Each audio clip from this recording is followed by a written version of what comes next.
Now let's make a punching action. First I'm going to make a fake user and then detach it. I'm going to go back to frame 1 and I'll create a new action. We'll call this punch action. I'm going to clear the rotation and the location of those bones, but not the scale. I'm going to create a keyframe for location and rotation. And I'm going to make sure I have one for scale because I want to make sure he keeps his fists. After that, I'm just going to use the auto keyframing. So let's position him for punching. We don't need this open right now. We can use 2 views. In fact, give ourselves a little more room. Let's see. So I'm going to be punching. I'm going to look at it from the side. So let's move this foot back. We don't want to rip his leg off though.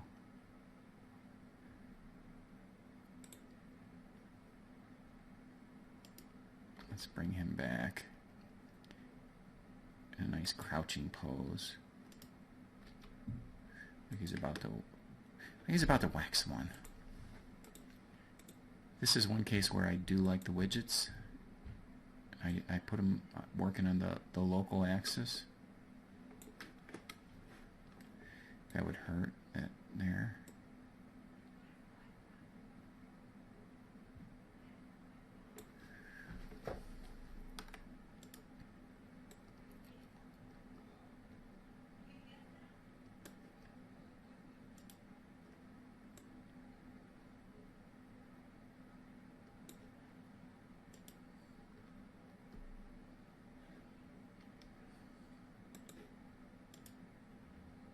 This should not have all 3 colored axes. It should be like this.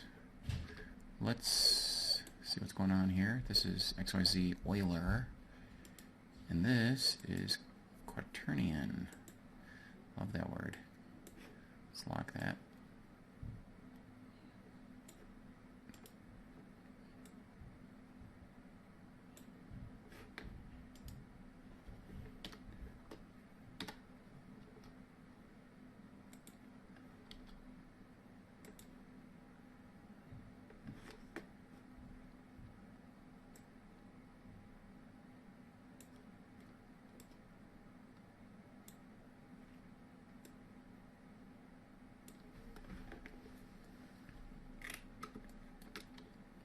You know, one thing I should do is on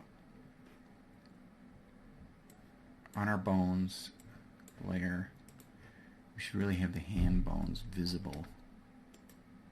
So I'm going to select them, type N, move them back to the first layer, because we're probably going to want to twist those hands in this punching motion.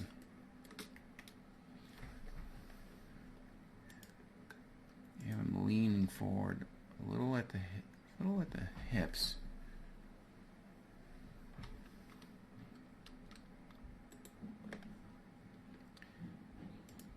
And more at the waist. I'm going to go forward at the waist. And let's get this arm out here. And rotate it up.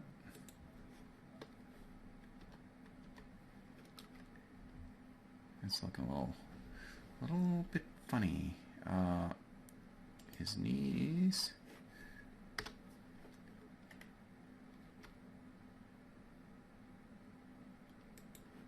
In fact, this leg, I think, his foot could turn. And then his knee, of course, will turn.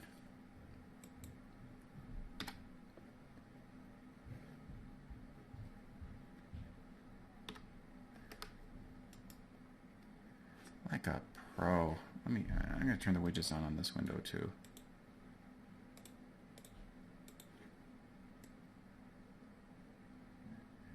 go. Okay, so that's pretty good for an initial pose. So let's select all the bones, Control-C, copy, Shift up arrow, jump to frame 11, Control-V, just a normal Control-V, and then let's come down here and hit E. So we'll end on the same frame that we start on, as opposed to 1 minus that, like we did with running. Because running, we're going to be looping often, whereas a punch, you're usually just going to throw one punch and come back to where you started. Okay, now I just changed it on this one, so I got to go copy, come back here, paste it here. Now the frame in between, when he's doing his full-out punch, let me show you what I want to do here. I'll do a grease pencil.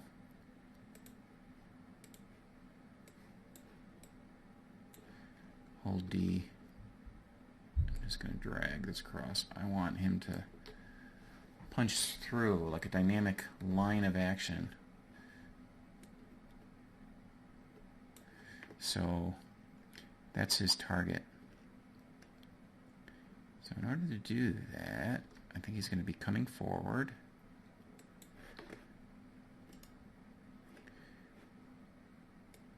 He's going to be up on his toe. Let's really come forward like that. I think his knee is going to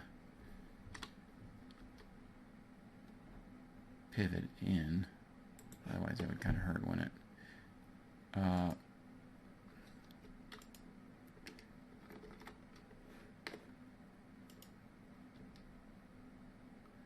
He's not going to punch with this arm, so I don't know why I'm messing with it.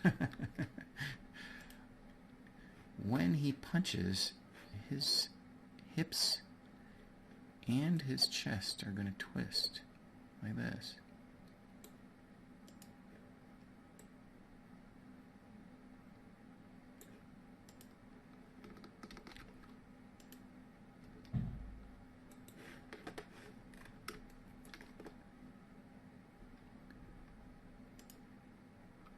We want him looking where he's punching. So now he's looking from the front. He's leaving himself wide open to be hit. Let's twist his chest, which is nice. It's pivoting his shoulders too.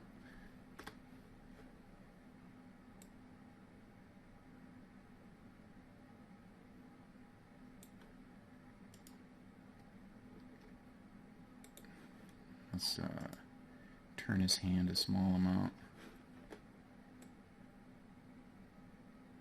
Oh, look at that. Bam, right on there. That's nice. Let's see how his shoulder's doing here.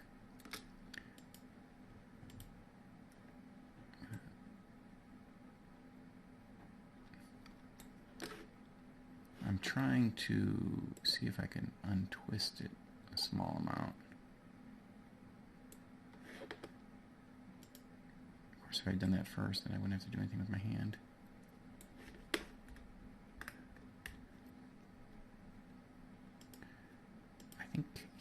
I think he would be leaning forward more from the waist, coming up there.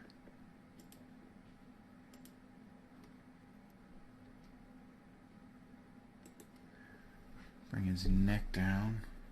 That's not bad. Bam. Except that he looks like he's reaching out and just touching it. Oh, hey, he needs like a cartoony wind-up.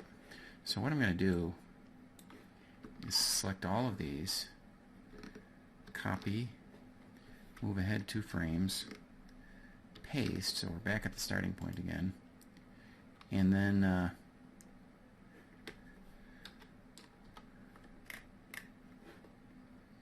he's going to wind up. He'll lean back a little bit again, just for the sake of drama. I want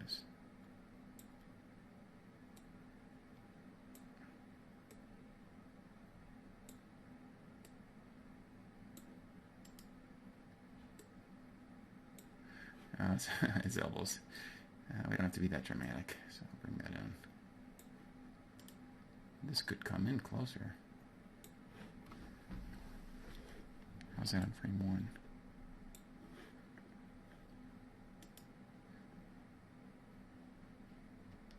Alright, not that I'm trying to be realistic, too realistic with the positioning.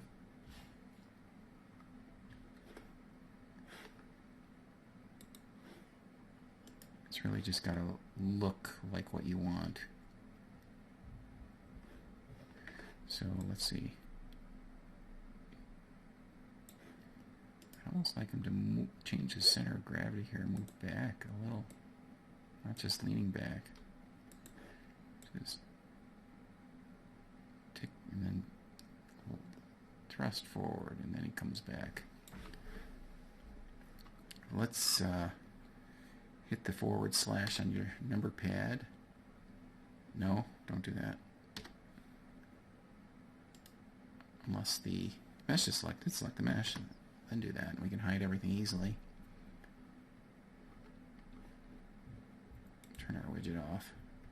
Deselect all day.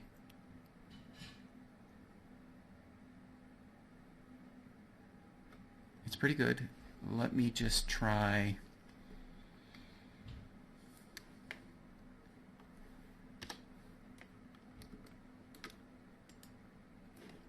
looking at it. Wind up.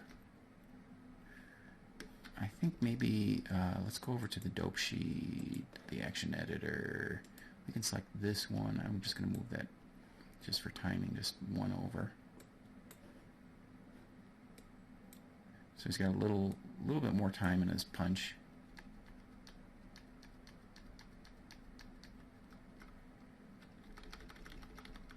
How does he look from the front? I'm always watching the side. Kind of opens himself up, which in real life you kind of do sometimes, even though you don't mean to.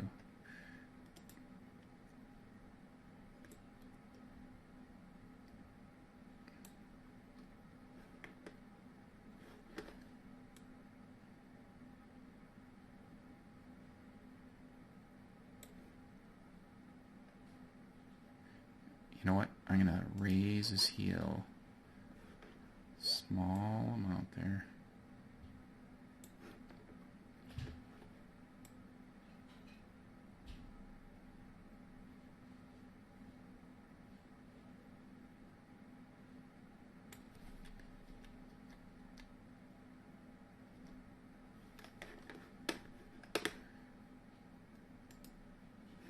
I'm going to have his hand start twisting.